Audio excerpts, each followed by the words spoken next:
Selamat datang di channel Bunda Naya, tempat cerita-cerita drama penuh emosi dan inspirasi siap menemani harimu. Dari konflik keluarga, kisah cinta, hingga perjuangan hidup yang menyentuh hati, semua ada di sini. Jangan lupa klik tombol subscribe dan aktifkan lonceng notifikasinya, biar kamu nggak ketinggalan cerita seru dari kami. Yuk, simak kisahnya sekarang. Suamiku selingkuh dengan pembantu.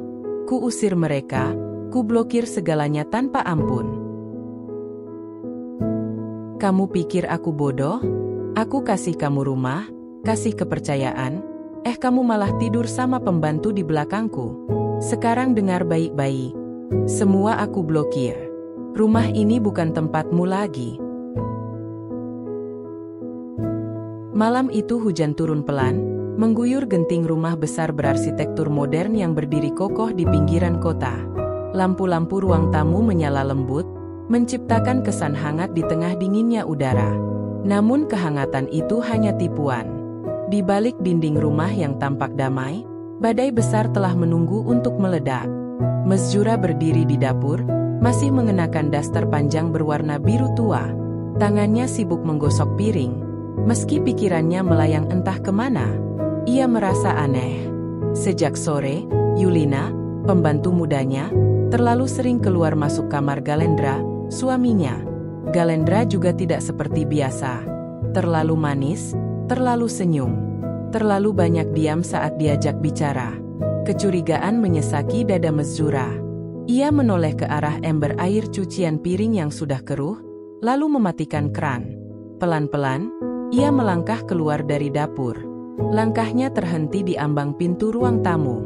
Matanya membelalak. Di sofa panjang warna krem, Galendra duduk bersandar santai. Satu tangan melingkar di bahu Yulina yang terlihat jauh lebih santai daripada yang sepantasnya. Mereka tertawa pelan, terlalu dekat, terlalu nyaman. Yulina mengenakan celana pendek dan kaos ketat, bukan seragam kerjanya. Mata mereka bertemu. Tawa mereka terhenti. Kalian pikir aku buta? Tuli.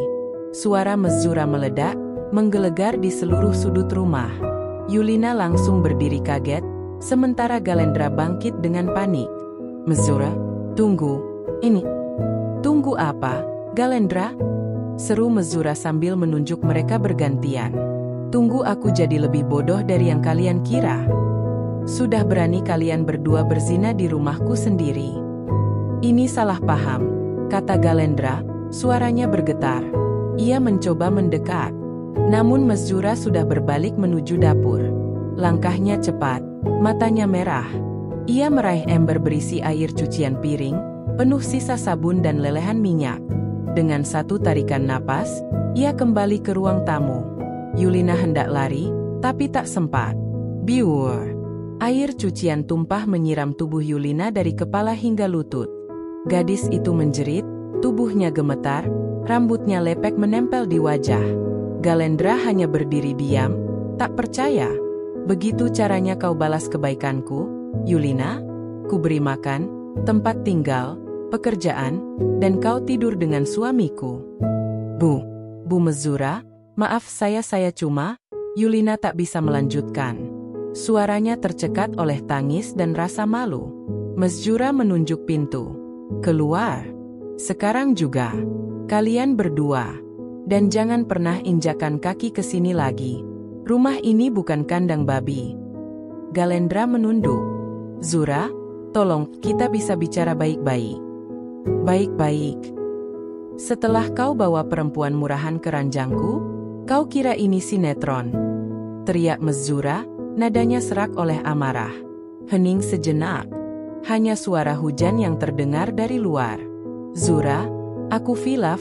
Suara Galendra melemah, matanya berkaca-kaca. Vilaf itu kalau kau selipkan uang parkir ke dompet sopir. Ini pengkhianatan. Kau dan dia sama saja. Jijik aku melihat kalian. Yulina terisak, tubuhnya gemetar, bajunya basah kuyup. Ia mencoba berbicara, tapi Mesjura langsung menatapnya tajam. Keluar sebelum ku lempar panci panas ke mukamu, Yulina. Kau pikir kau siapa? Sudah mulai merasa jadi nyonya rumah? Dari awal aku sudah curiga. Lihat sekarang. Terbukti. Galendra menarik tangan Yulina, membawanya keluar rumah. Pintu utama terbuka. Hujan menyambut mereka berdua. Mesjura berdiri membatu, napasnya berat. Tangannya masih gemetar memegang ember kosong. Pintu ditutup keras. Bunyi gedebuk menjadi penanda berakhirnya satu babak dalam hidup Mesjura. Ia bersandar di dinding. Dadanya naik turun, seluruh tubuhnya lemas. Tapi matanya tak mengeluarkan air mata. Tidak malam ini. Yang keluar hanya amarah, luka, dan tekad yang baru. Ia menatap ruang tamu yang kini sepi. Sofa itu masih basah, berbau sabun dan minyak. Tapi untuk pertama kalinya dalam waktu yang lama, Mesjura merasa rumah ini bersih. Bersih dari pengkhianatan. Ia melangkah pelan menuju kamarnya, menyeret kaki yang terasa berat seolah membawa seluruh beban dunia. Tak ada suara lain di rumah selain detik jam dinding yang berdetak lambat dan hujan yang terus menetes dari langit seperti air mata yang enggan berhenti. Pintu kamar ditutup rapat. Ia menguncinya 2 kali. Mesjura duduk di tepi ranjang, memandangi bayangan dirinya sendiri di cermin besar yang tergantung di lemari pakaian. Sosok perempuan berambut sebahu dengan mata sembab, wajah lelah, dan napas berat menatap balik padanya. Ia nyaris tak mengenali siapa dirinya. Ranjang itu masih berantakan. Spray krem dengan motif dedaunan kecil-kecil itu ia ingat pernah disetrika sendiri beberapa hari lalu, dengan penuh cinta. Ia membayangkan Galendra mungkin pernah tidur di situ bersama Yulina. Di atas tempat tidur pernikahannya. Bodoh, bisiknya lirih, tapi menusuk. Tangannya mengepal di atas paha. Matanya menerawang ke langit-langit. Satu persatu kenangan muncul seperti potongan film. Semua yang dulu terasa ganjil, tapi ia abaikan. Beberapa minggu lalu, Yulina mulai sering memakai parfum. Ia beralasan cuma ingin merasa segar saat bekerja. Mesjura sempat tersenyum waktu itu, bahkan memujinya. Galendra juga mulai jarang tidur sekamar. Capek, katanya. Lembur, katanya. Banyak kerjaan kantor, katanya. Tapi Mesjura terlalu sibuk dengan bisnis butik daringnya, terlalu percaya, terlalu memaklumi. Dan kemudian ada tawa kecil yang ia dengar dari balik pintu saat suatu malam ia bangun haus. Suara cewek, suara Galendra. Tapi saat ia buka pintu, hanya Galendra yang sedang menonton TV sendiri. Film lucu, katanya ringan. Mesjura masuk kamar tanpa tanya lebih lanjut. Semua itu sudah ada di depan mata. Tapi ia memilih menutup telinga dan menenangkan hati. Ia memilih percaya. Karena menurutnya, rumah tangga harus dipertahankan.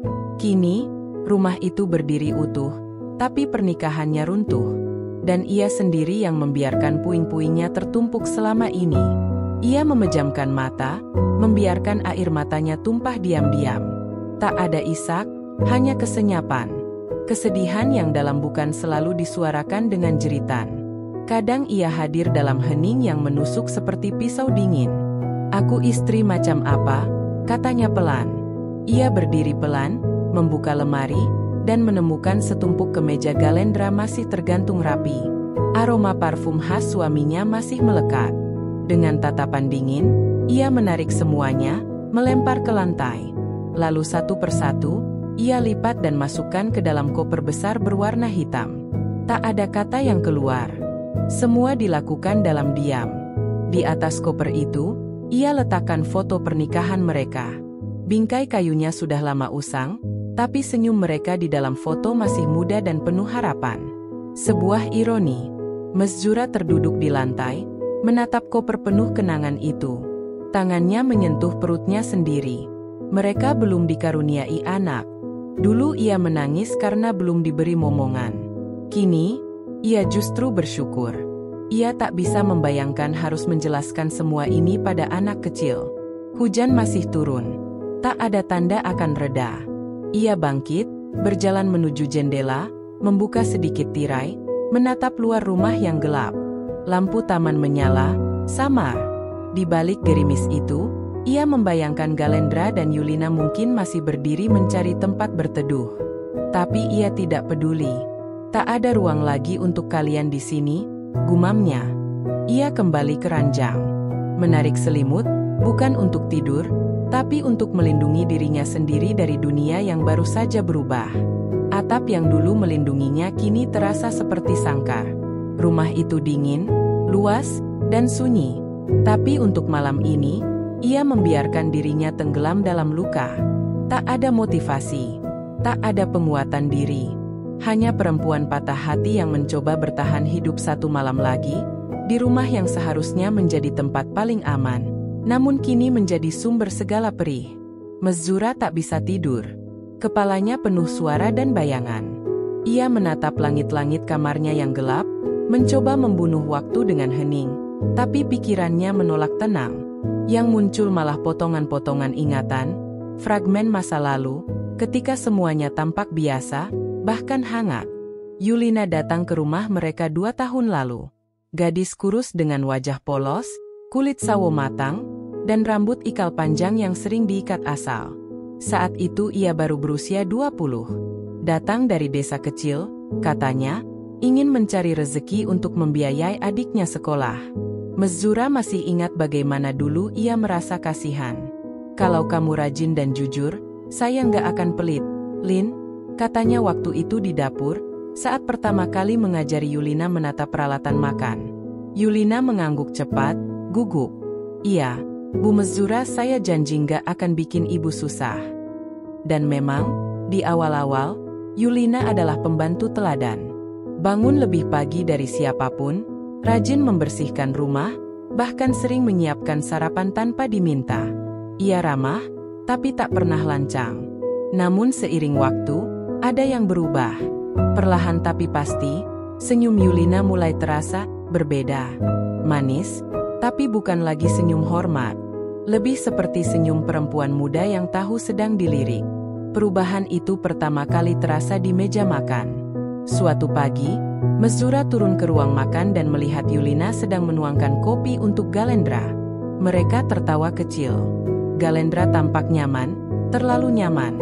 Dan yang membuat Mezura tercengang, tangan Yulina menyentuh bahu suaminya ketika mengambil cangkir. Lin, seru Mezura refleks. Kamu kalau mau ngasih kopi, nggak usah pakai sentuh-sentuh segala. Yulina tampak kaget, lalu tersenyum malu. Maaf, Bu, tadi cangkirnya agak goyang, saya refleks aja. Galendra hanya tersenyum menengahi.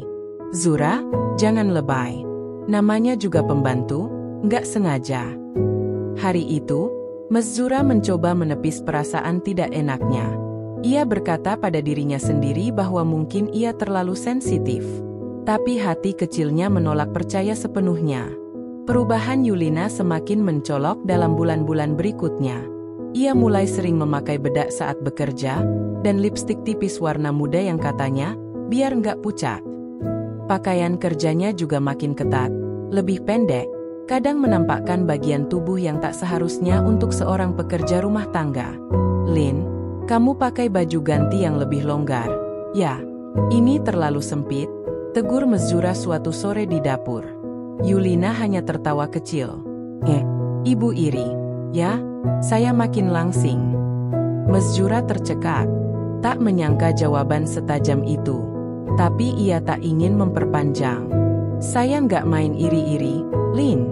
Saya main sopan santun. Paham, ya? Yulina mengangguk, tapi matanya menantang diam-diam. Dari situlah kecurigaan Mezura mulai tumbuh seperti rumput liar. Tapi tak pernah cukup bukti untuk membuatnya meledak. Hanya gelagat, hanya perasaan. Kadang Galendra pulang lebih malam, katanya lembur. Tapi aroma tubuhnya berbeda. Kadang Mezura mendapati tisu bekas lipstik di kamar mandi tamu. Kadang Yulina kedapatan menggoda tukang kebun, lalu pura-pura manis saat ditegur. Lalu, suatu malam, Mezura ke dapur untuk mengambil air. Ia melihat cahaya samar dari ruang TV. Ia berjalan pelan dan mengintip dari balik dinding. Galendra duduk di sofa, Yulina bersandar di sampingnya. Mereka menonton film bersama. Tertawa. Dekat. Tapi tak ada pelukan. Tak ada ciuman. Hanya cukup untuk membuat hati Mezura mencelus dingin. Keesokan harinya, ia mencoba bicara. Mas, kamu nyaman ya sama Yulina? Galendra terdiam sejenak. Nyaman gimana maksudmu? Ya, kamu betah kalau dia yang layani kamu. Dibikinin kopi, diambilin handuk. Aku lihat kamu sering kasih dia uang tip. Lebih dari biasanya. Galendra mendengus. Zura, jangan jadi istri paranoid. Aku nggak macam-macam. Tapi Mes Zura tahu, kebohongan sering bersembunyi di antara kalimat yang paling terdengar tenang. Kini, saat semua sudah terbongkar, Mes Zura memikirkan ulang setiap momen itu dengan perasaan getir. Semua senyum Yulina yang dulu ia anggap polos, kini terasa menjijikkan. Semua bantuan, semua kebaikan yang ia beri, telah dipelintir jadi jalan masuk untuk menusuknya dari belakang. Ia berjalan ke kamar pembantu yang kini kosong.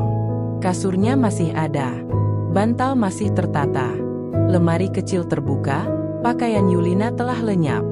Hanya tersisa satu sisir plastik merah dan cermin kecil bulat. Mes Zura mengambil cermin itu, menatap wajahnya sendiri. Wajah perempuan yang dikhianati, tapi bangkit. Lucu ya, Lin, bisiknya, suaranya nyaris tak terdengar. Kamu pakai wajah paling manis untuk menghancurkan aku pelan-pelan. Tapi lihat, sekarang cuma aku yang masih berdiri di sini. Ia meletakkan cermin itu di atas kasur dan menutup pintu kamar Yulina untuk terakhir kalinya. Langkah Mes Zura bergetar saat ia berjalan menuju teras belakang, tempat favorit Galendra merokok setiap pagi. Ia tahu, meski malam tadi ia sudah mengusirnya, Galendra tidak akan pergi sejauh itu. Pria itu terlalu percaya diri, terlalu terbiasa mendapatkan pengampunan darinya. Dan benar saja, di sana, duduklah Galendra dengan santai. Satu batang rokok menyala di tangan kirinya, sementara tangan kanannya menggenggam ponsel. Ia tak terlihat seperti pria yang baru saja dipergoki berselingkuh. Tidak ada wajah panik, tidak ada permintaan maaf. Hanya ketenangan yang justru membakar hati Mes Zura lebih dalam. Kamu masih betah di sini? Suara Mes Zura dingin, tapi mengandung bara. Galendra menoleh, meniup asap pelan. Rumah ini juga rumahku, Zura. Mes Zura menyeringai pahit. Rumah yang kamu kotori sendiri, maksudmu? Galendra berdiri, merapikan kemejanya yang sudah kusut. Aku cuma butuh kita ngomong baik-baik. Jangan langsung main usir kayak gitu. Emosi kamu terlalu meledak tadi malam. Emosi? Mes Zura tertawa pendek, getir. Kamu selingkuh dengan pembantu di rumah ini, Galendra. Di tempat aku masak buat kamu. Di ruang yang jadi saksi kita bangun hidup dari nol. Lalu kamu minta aku tenang. Galendra mendekat. Matanya tajam, tapi masih tetap tenang. Kamu tahu kenapa aku bisa sedekat itu sama Yulina? Karena kamu terlalu sibuk. Setiap hari ngurusin butikmu. Lembur, kerja, sibuk meeting online. Kamu jarang ada buat aku. Mes Zura menahan napas.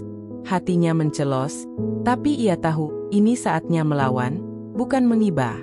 Oh, jadi itu alasan kamu selingkuh? Karena aku kerja keras supaya kita bisa hidup nyaman? Aku cari uang, kamu cari pelarian. Bukan gitu maksudku. Lalu maksudmu apa? Mes Zura mendekat, berdiri tepat di depan wajah Galendra. Maksudmu aku harus selalu siap melayani kamu? Diam di rumah, pakai daster, nyeduhin teh, biar kamu nggak cari hiburan di dapur belakang. Galendra menghela napas kasar. Zura, aku manusia biasa.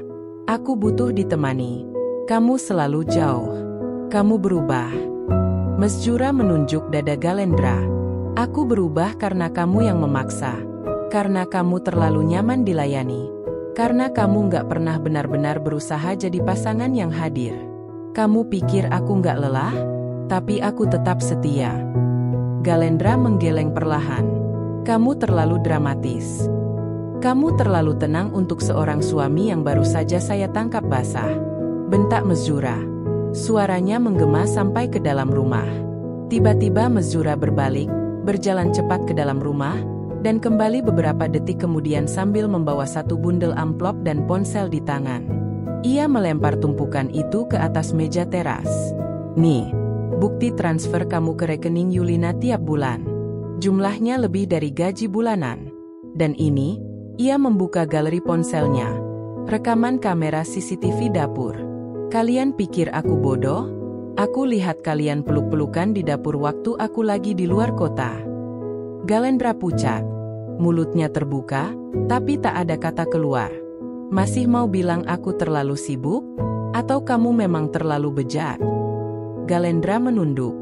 Untuk pertama kalinya, ketenangannya retak. Tapi belum ada permintaan maaf. Tidak juga penyesalan. Aku nggak pernah niat nyakitin kamu, Zura. Mesjura tertawa lirih, menahan air mata. Lucu. Kamu pikir dengan tidak berniat, luka ini jadi hilang? Hening sejenak. Angin sore menerpa rambut Mesjura. Di matanya, pria yang berdiri di hadapannya itu bukan lagi suaminya. Ia hanyalah sosok asing yang memakai nama yang sama, tapi membawa luka yang tak akan pernah sembuh. Ambil barangmu. Aku sudah siapkan koper di ruang makan, katanya pelan, datar, tapi tegas. Zura, jangan gitu. Kita bisa bicarain ini. Aku bisa perbaiki semuanya. Mesjura menatapnya lama. Kalau aku bisa memaafkan kamu, aku harus membunuh bagian dari diriku yang paling berharga, harga diriku. Ia berbalik dan berjalan menuju pintu belakang. Saat tangannya menyentuh gagang pintu, ia menambahkan tanpa menoleh, "Aku bukan perempuan yang bisa kamu beli kembali dengan kata maaf. Pergi sebelum aku benar-benar benci." Galendra tidak mengejar. Ia hanya berdiri diam. Untuk pertama kalinya, Mesjura merasa menang meski hatinya remuk.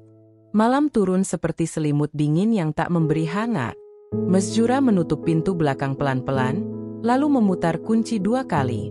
Sudah lewat pukul 9, dan rumah terasa asing. Senyapnya tidak menyenangkan, justru menyiksa. Ia menyusuri ruang demi ruang, menyalakan satu-satu lampu yang biasanya dibiarkan mati. Semua tampak sama, tapi terasa berbeda. Sofa abu-abu di ruang tamu masih ada, karpet Persia yang ia beli saat ulang tahun pernikahan keempat pun tetap tergelar rapi. Tapi tidak ada lagi suara langkah kaki Galendra atau dengus malas Yulina saat pagi hari. Tidak ada aroma kopi hitam, tidak ada musik jazz dari speaker dapur. Hanya diam, dan detak jam dinding yang kini terdengar terlalu keras.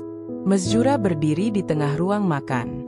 Kursi yang biasa diduduki Galendra masih agak terdorong ke belakang, seolah belum sempat dikembalikan ke posisi semula. Ia menarik napas dalam-dalam, lalu berkata lirih, "Akhirnya cuma aku yang tinggal." Tangannya menyusuri permukaan meja makan dari kayu jati itu, tempat banyak percakapan mereka berlangsung. Tempat Galendra dulu pernah menggenggam tangannya dan berkata bahwa mereka akan jadi tua bersama. Omong kosong, gumam Mesjura. Bibirnya bergetar, tapi ia paksa untuk diam. Air mata tak boleh keluar malam ini. Ia sudah menangis cukup banyak. Langkahnya beralih ke dapur. Ruang yang dulu menjadi pusat kehangatan rumah itu kini tak lebih dari kotak dingin yang dipenuhi perabot tak bersuara. Mesjura membuka kulkas, menatap isinya tanpa niat mengambil apapun. Ada sisa nasi, 2 potong ayam goreng yang tadi dimasaknya dengan setengah hati, dan sebotol jus jeruk yang belum disentuh. Semuanya terasa tidak penting. Di pojok dapur, ember bekas air cucian piring masih tergeletak. Ember yang semalam ia angkat untuk menyiram wajah pengkhianatan itu. Ia menatapnya lama. "Masih bau sabun cuci tapi airnya lebih jujur dari kamu, Galendra," bisiknya, lirih. Pelan-pelan, Mesjura berjalan ke kamar pembantu. Ia ragu sejenak di depan pintu. Tangan kanannya sempat terangkat untuk mengetuk, kebiasaan lama. Tapi kemudian ia sadar, tak ada lagi yang tinggal di balik pintu ini. Ia membuka pintunya perlahan. Ruangan kecil itu tetap seperti tadi pagi. Kosong, dingin, meninggalkan aroma bekas parfum murah yang entah kenapa masih menempel di dinding. Di atas kasur, cermin kecil yang tadi ia letakkan belum berpindah. Mesjura duduk di tepi ranjang, menatap bayangan wajahnya di cermin itu. "Lihat kamu sekarang," katanya pada dirinya sendiri. "Kamu menang. Tapi kenapa rasanya malah seperti kehilangan segalanya?" Tak ada jawaban. Hanya suara malam yang makin dalam. Ia kembali ke kamarnya, Kali ini tidak buru-buru. Setiap langkah terasa berat. Ranjang besarnya menunggu, tapi bukan lagi tempat tidur yang nyaman. Kini hanya menjadi tempat berbaring bagi seorang perempuan yang baru saja memulai babak hidup barunya. Sendirian. Sebelum tidur, ia memeriksa setiap pintu dan jendela. Dikunci rapat. Bahkan gorden pun ditutup dengan rapi. Ia tak ingin celah sedikit pun terbuka malam ini, seolah seluruh rumah harus diamankan dari kenangan. Di depan cermin kamarnya, ia melepas anting, satu persatu. Menatap wajahnya yang tampak lebih tua dari usianya.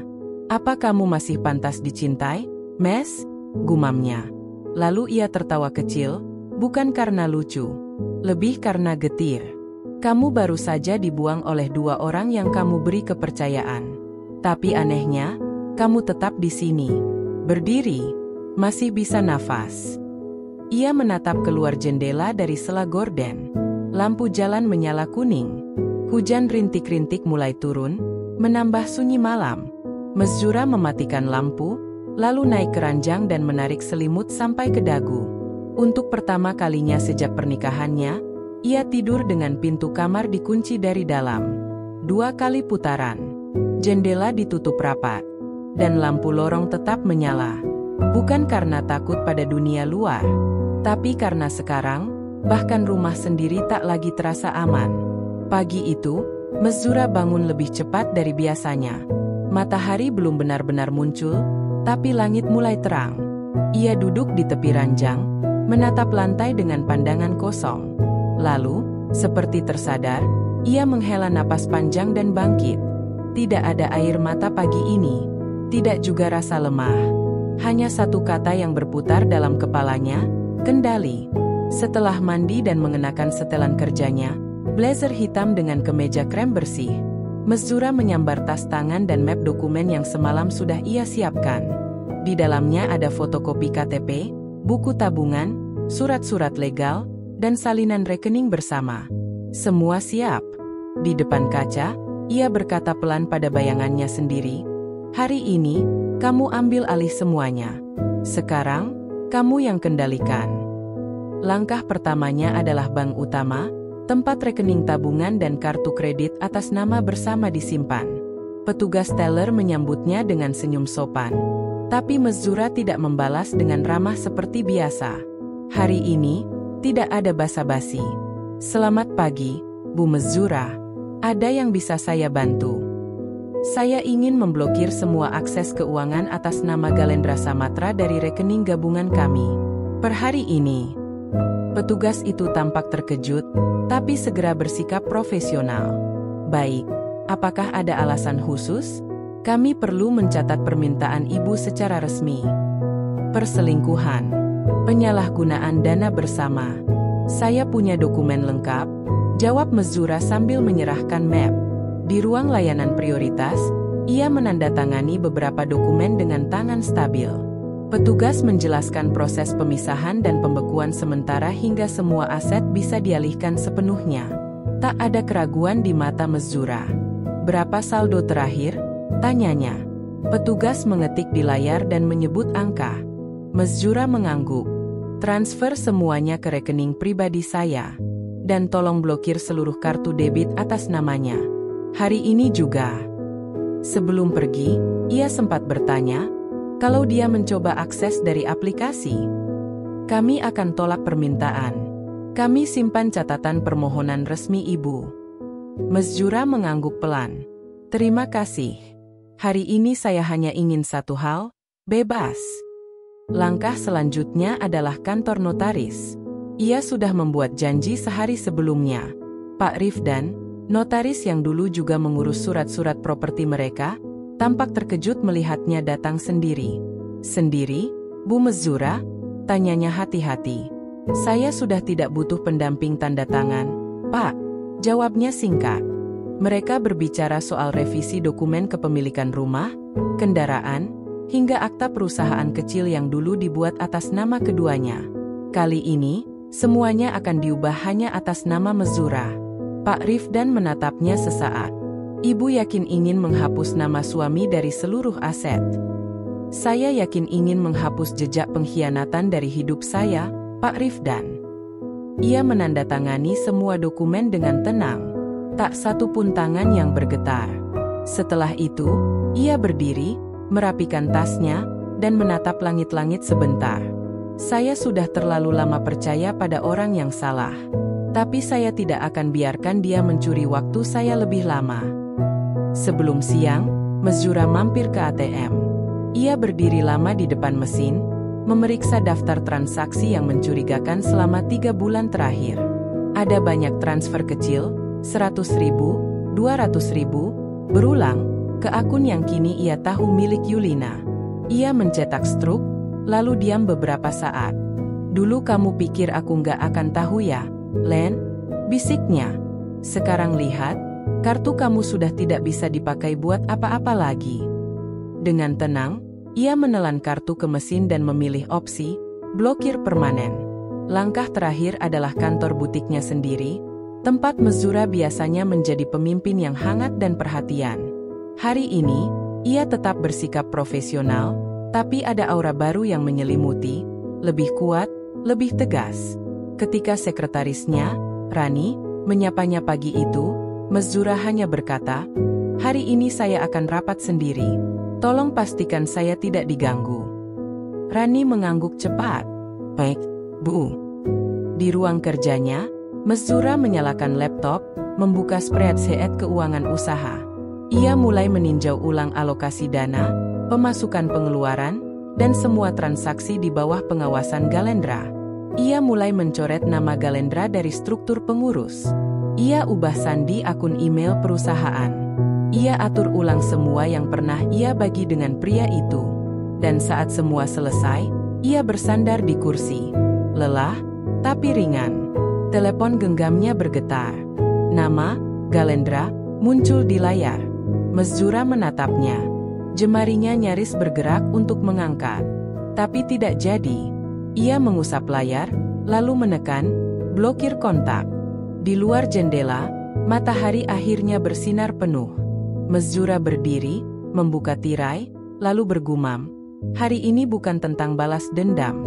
Hari ini tentang aku, membebaskan diriku sendiri."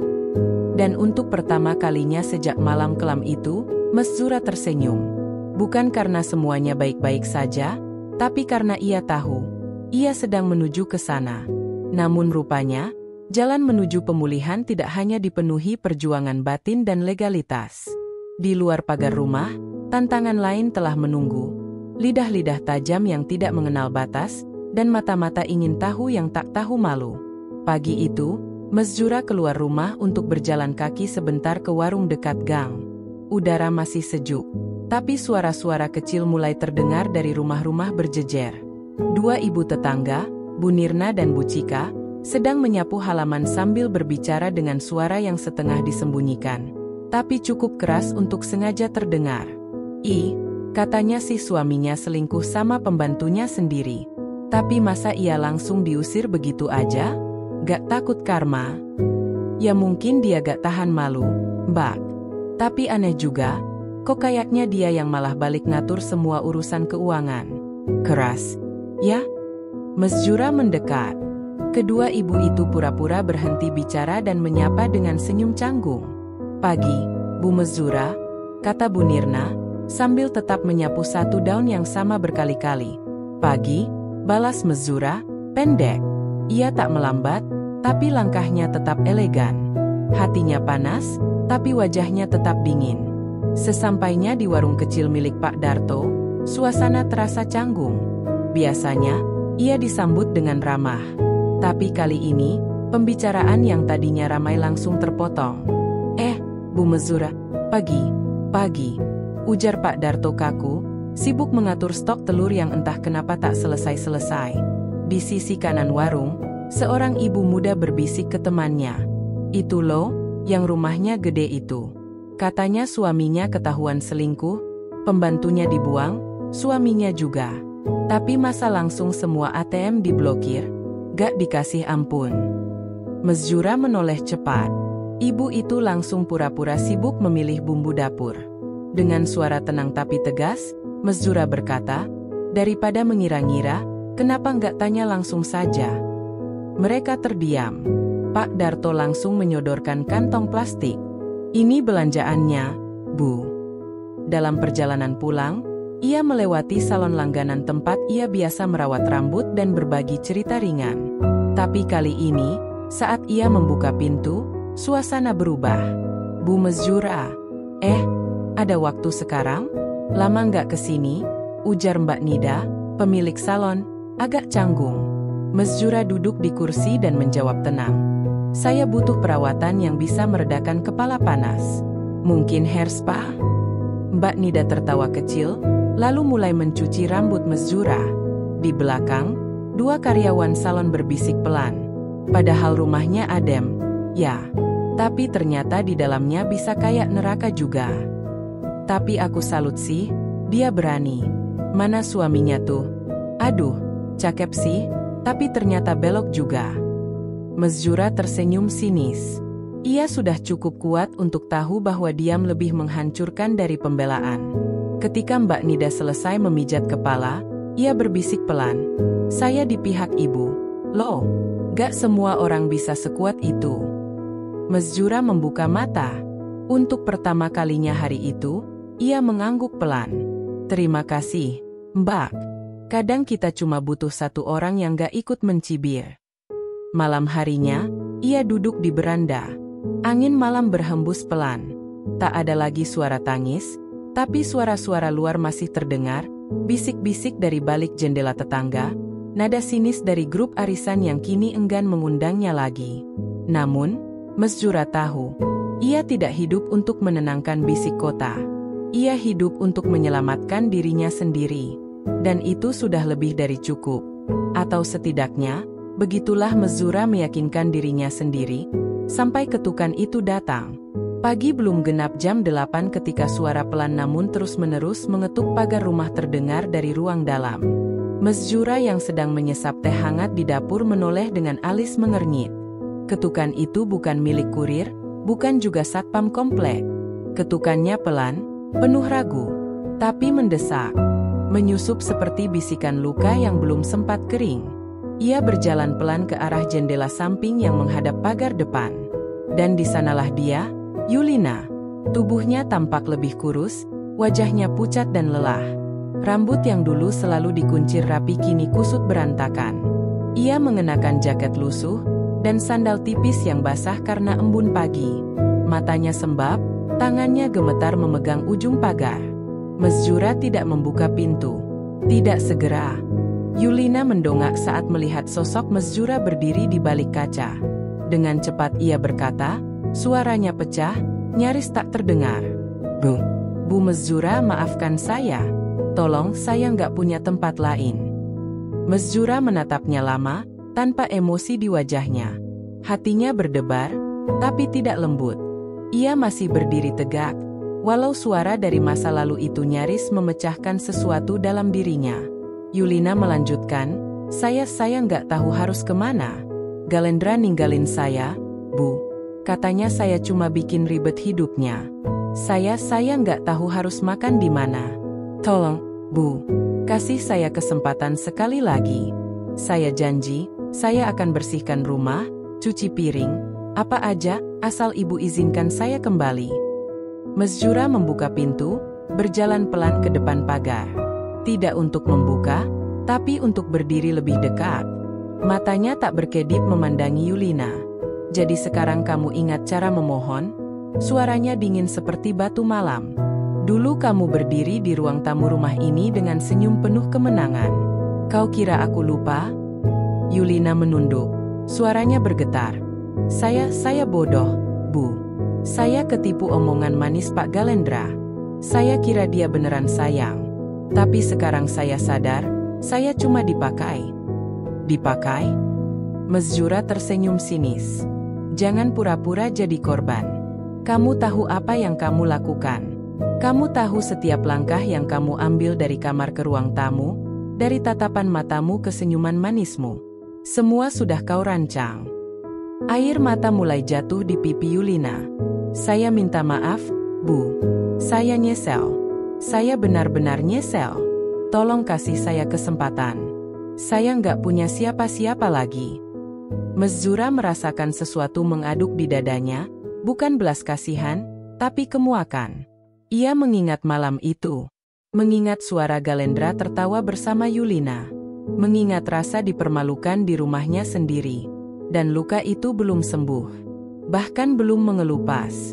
Ia berkata pelan, tapi jelas, kalau kamu benar-benar menyesal, kamu akan menjauh. Bukan datang untuk menyodorkan wajahmu di tempat yang kau hancurkan. Yulina tersungkur berlutut di depan pagar. Beberapa tetangga mulai membuka jendela. 1-2 pasang mata mengintip dari sela tirai. Bu, tolong, saya mohon.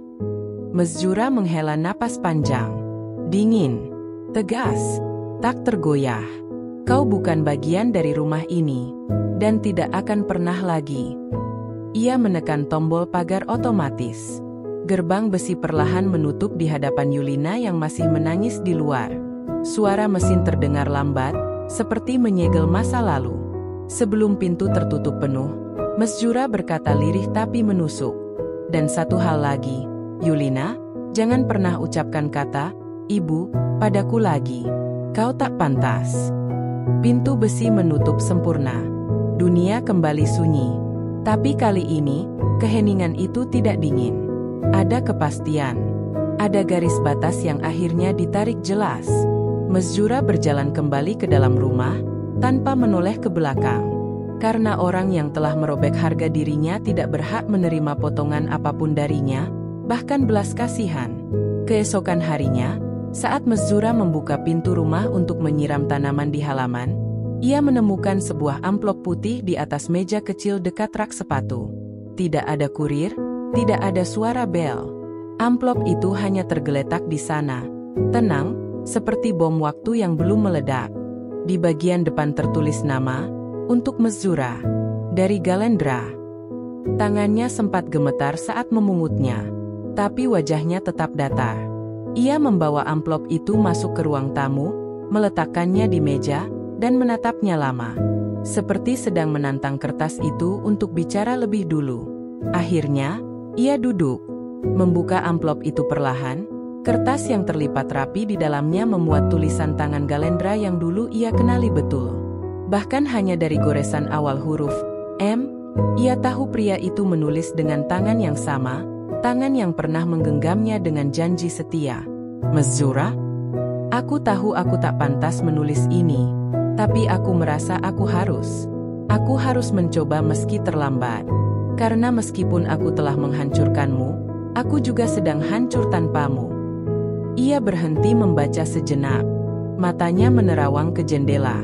Angin siang meniup tirai tipis ke arah dalam, membuat suasana seolah ikut menahan napas bersamanya. Aku salah. Sangat salah. Yulina bukan siapa-siapa. Dia hanya bayangan dari kelengahanmu. Tapi bayangan itu tidak pernah bisa menggantikan cahaya yang kamu berikan di rumah ini. Mesjura mengepalkan kertas itu, tapi belum membuangnya. Ia terus membaca, meski setiap kata seperti menabur garam di luka terbuka. Aku rindu rumah kita.